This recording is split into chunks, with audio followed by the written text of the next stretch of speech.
Well, good afternoon. It's Pastor Allen from Harrison First United Methodist Church. It is a beautiful day here at the illustrious studios of, this is not the studios. Anyways, from my office. It's a great day here at the church. I just wanted to jump on here real quick, kind of give you a midweek update connection and what's going on in the life of the church. And so don't forget, every week. We started this week. Didn't have a lot of folks on there. No worries though. We're going to do our coffee and conversations every Monday at 10 o'clock. Watch for an email. I'm going to have Lissy send out an email through our church-wide email list to remind folks about that, and so see if we can get some more participation in that.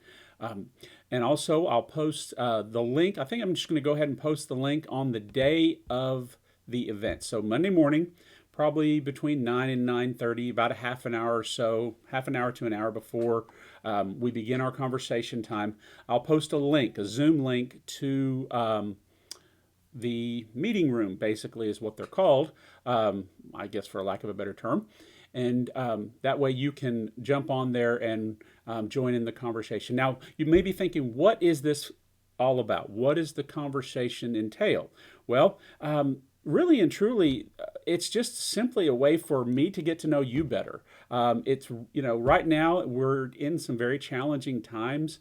By now, we would have had maybe a potluck or some cottage meetings or something like that, to where we meet in people's homes and talk about, what you love about the church. What are your hopes and dreams for the church?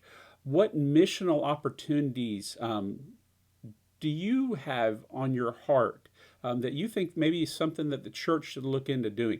These are the kinds of questions we would be asking each other. And so, since we can't gather in people's homes right now, and we're kind of stuck doing everything online and virtually, we're going to have a virtual conversation. And so those are the kinds of questions that we'll be asking. I'll be asking you, tell me something you love about this church. One of the things I've noticed, and I've mentioned this before, is what a beautiful facility we have here. And so we want to make sure we're using that to glorify the kingdom of God in everything that we do, because we have become stewards of what God has given us. And this facility, this place of worship is truly a gift from God. And so we want to make sure that we honor God in everything that we do, when we find ways to use it to our advantage, and also to use it to its fullest potential. And so, we're going to talk a bit about that. We're going to talk about maybe what are the dreams you have for this church. I know a lot of folks want to say, we want to see more people come into the church. Okay, that's a great thing to have in mind. That's a great thing to have on your heart. You want to have more people come to the church. How are we going to do that?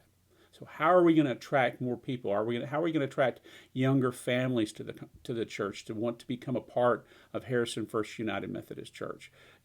Again, these are just some of the questions that we need to be asking one another, and using our collective intelligence, our collective abilities, gifts, graces, and all that to make it happen. And so, one of the other things is, missional opportunities. What are some of the missional opportunities? I know I've been hearing about different things.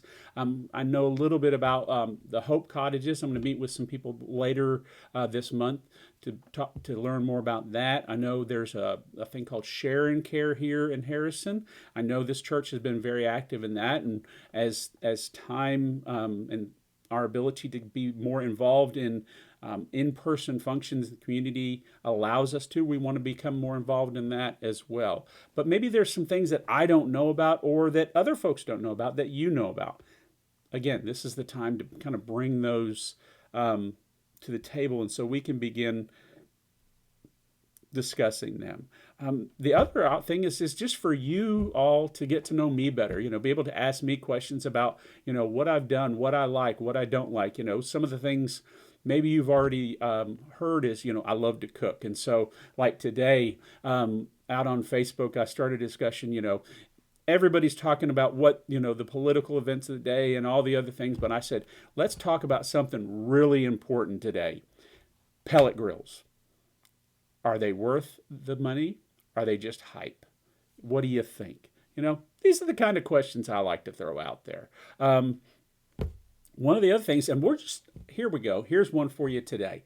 So my wife and I, we just got back from lunch, and we went to what has kind of become our favorite eating spot here so far in Harrison. That's Neighbor's Mill. Everybody knows Neighbor's Mill here. I think just about everybody I've talked to likes and loves Neighbor's Mill.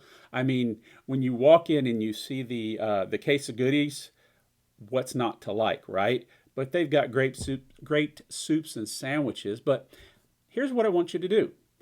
In the comment box below this video, why don't you tell me what your favorite restaurant is? Where's your favorite place to eat here in the Harrison area, or maybe even in the surrounding area? I know one of our other favorite places that we have not got to go to yet because they've been closed is up in Hollister, Missouri, the Keeter Center. I bet you there's a few folks out there that have been to the Keeter Center. Good stuff. I'm looking forward to. We had dinner there one night, but I have heard about their Sunday brunch they do, and friends, one of these days they're going to get back to doing that. Don't know when, but they will.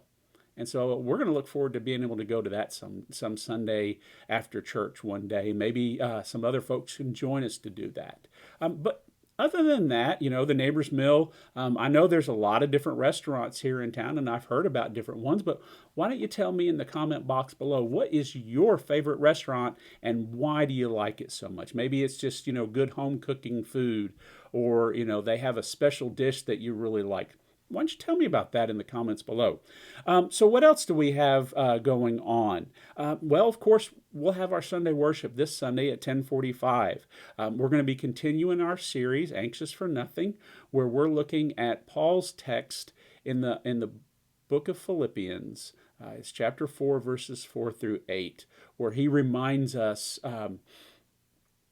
to really and truly to kind of take everything to God, to go to God in prayer with everything, and not be anxious about anything, and to allow ourselves to focus on what's important, to focus on the good things in life. And so this week, what we're going to be talking about is really and truly the importance of prayer. And we're going to talk about another acronym. We have our CALM acronym. Remember that one? Talked about it for the last couple weeks. How to celebrate everything. Rejoice with God, to ask God for help. Not be afraid to ask God for help. Oftentimes we think, well, God's got too many other more important things to deal with than my little problems. No, He doesn't. Ask Him. If you've got a burden that you're carrying, if you've got something on your heart and you want to take it to God and to God, take it to Him. Ask Him about it. And then when you do, remember CAL, what do? We leave it with God. We don't carry it with us. We leave it with God and allow God to take care of that problem and not try to carry that burden, that anxiety, that worry, that problem, that stress with us.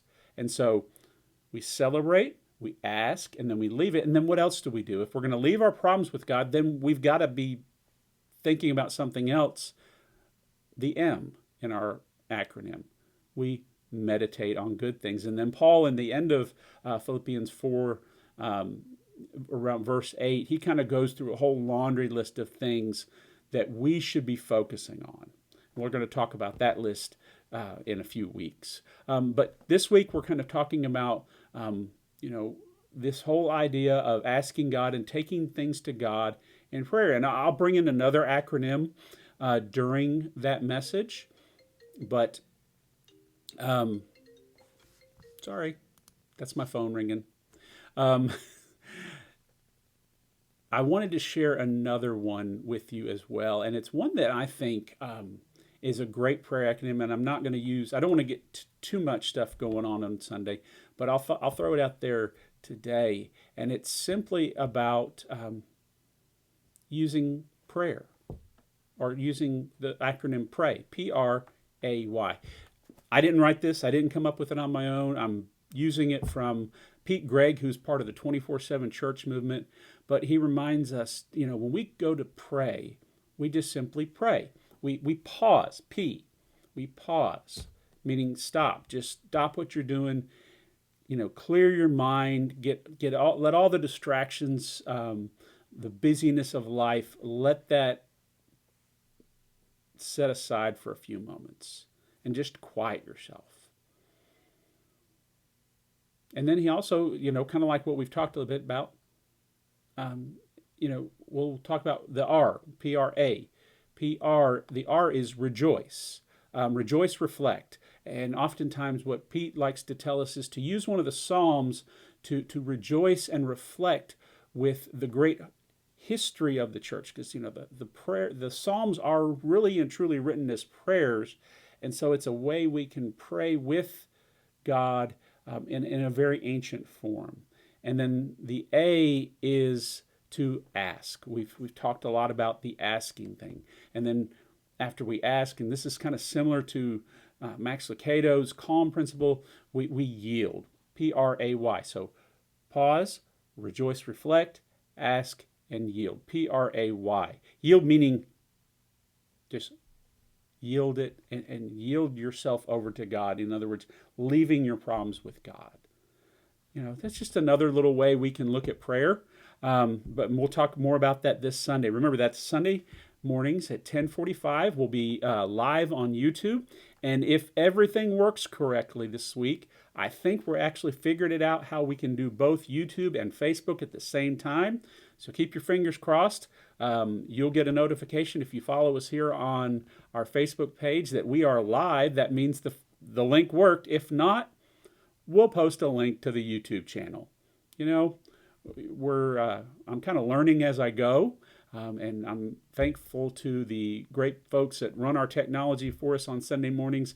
We're all learning a little bit more together, and so join us this Sunday, 10:45, as we worship God together, and we continue in our series called Anxious for Nothing. And in the meantime, I hope you have a wonderful week. Take care, and God bless.